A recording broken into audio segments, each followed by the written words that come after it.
Well, the hurricane is passing by as Hurricane Aaron. Thankfully, it's going to brush our coast, but we're supposed to get a lot of clouds and it's going to cool down. So we're going to take this as a go. And we're direct sowing seeds today. And I want to go over the best seeds to direct sow for fall. So this is just my opinion, but there is a little bit of, I've analyzed it over the years so we can get it right. This is my son, David. He is with us today. He's actually gonna be planting our very first one, which is gonna be parsnips. All right, David, so what we're gonna do here is I'm gonna make two light lines. Can you see that line? Yes. And you're gonna go down that line, and every 4 inches, about the length of your index finger. You know which one's your index finger? Pointer. Your pointer? Yeah. Nah, you know what? Go ahead and use your middle finger. About every middle finger, put 3 of those seeds, okay?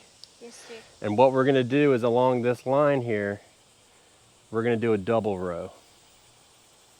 So the water line will be there, and then we will take and drop the seed on each side of the water line, and that'll give us twice the amount that we can do. So far you've made 3 lines? Yep. That'll be your 4th? And this will be the 4th line. And then you just lightly brush over it.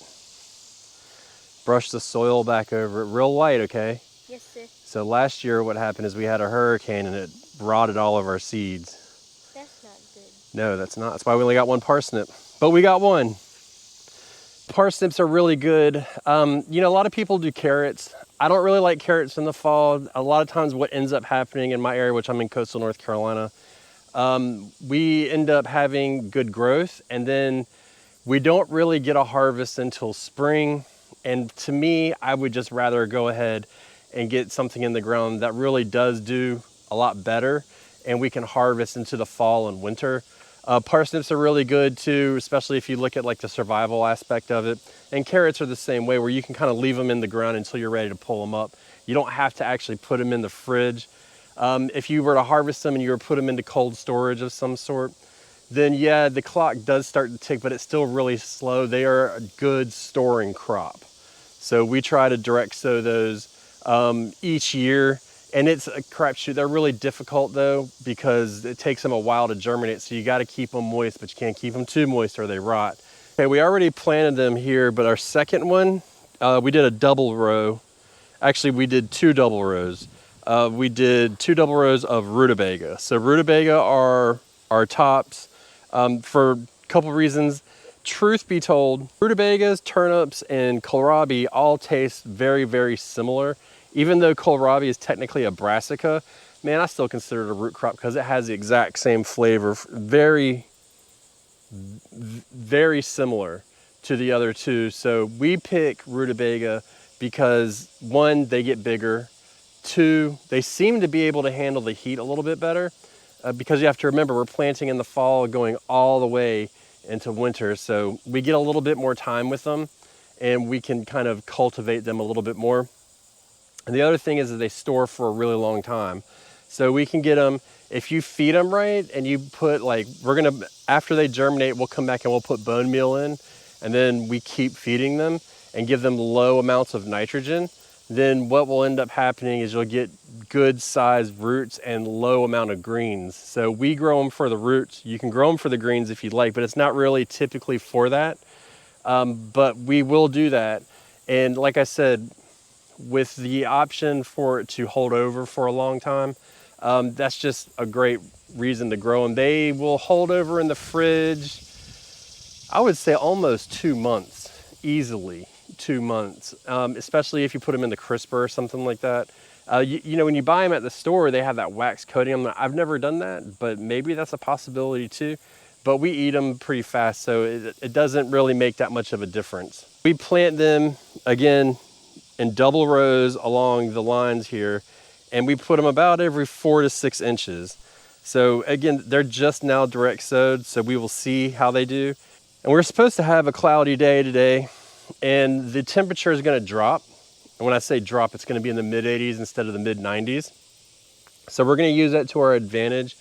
1, for direct sowing, it works out because it's going to the water is going to stay in the ground longer. It won't evaporate as much. So we'll do that. We're also going to add shade, and we're going to put a light layer of mulch on to help keep that moist as possible, because those parsnips do take a long time to germinate. It's just like the carrots. They take a while, and they're actually pretty sensitive. So we're going to add that into the rotation, get that going, and hopefully within the next 10 days where the temperatures are going to be a little bit lower, and it's supposed to be cloudy today. But just to give you a little bit of a break here, we did plant our Brussels sprouts today. So we did 3 rows instead of 4 in this 4x8 bed, and each row has 8 plants. And then we did our broccoli today, and we need to add the shade to it. We left our okras in place, so we didn't get the full amount we wanted in here, but there are 24 plants in here in this 4x8 bed, and then we just butted them right up to the okra. When the okra goes, we'll cut them, and we'll just leave that blank space. Another good one to direct sow, which now is not really the time to direct sow, would be lettuce. Lettuce is really good. It's really easy. You can get a lot out of it. And the way we get a lot out of it is we alter our harvesting method. So we'll do, in the spring, we harvest the whole plant, and in the fall, we do the cut and come again. And so that'll allow us to stretch it further. The reason why we do it that way is in the spring, it'll just bolt anyways. So we just go ahead and clear it out so we can get the next planting in. But in the same time, in the fall, we don't have to do that. So we do have to battle the heat here, but again, we're in a cooling trend. So that works out really good. What I like to do with lettuce is I like to plant transplants that I've started and then come back and put seeds directly into the ground. Bed that will have lettuce in it, I'm pretty sure in our plan we put this bed in. It needs to be weeded, which it will be this week, hopefully, maybe early next week, and then we can get that process started.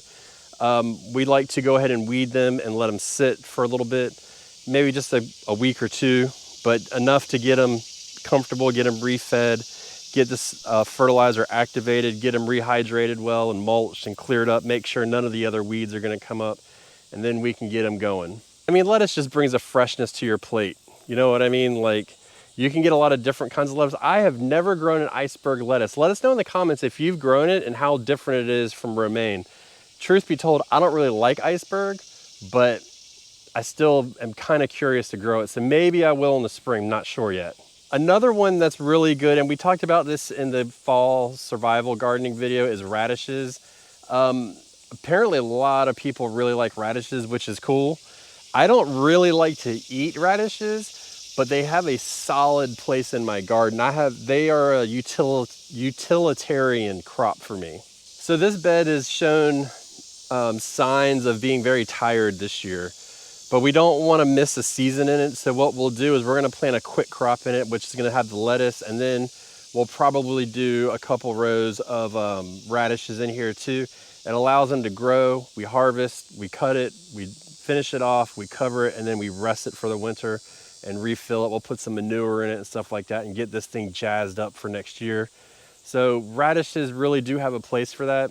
Really quick crop, which is why we use it for that. They're really easy to grow.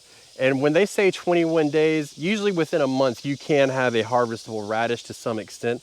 If you feed them more, you'll actually get a bigger harvest, a bigger radish. Just make sure that you don't give them too much nitrogen, because what'll happen is they'll get more leaves instead of root. Our bed here is now doing its thing. It is flowering, and the bees, our honeybees are on it. All the pollinators are all over it. This is really good. But this is going to be a good candidate for our next one. I know earlier I said that rutabagas, kohlrabi, and turnips all taste the same within reason.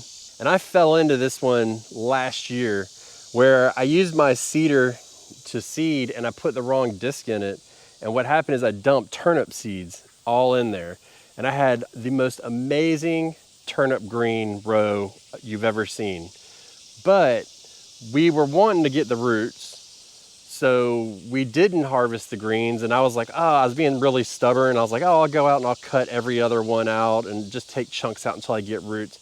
We ended up getting a couple roots, but then it dawned on me that we had these perfectly good turnip greens the whole time that we couldn't eat.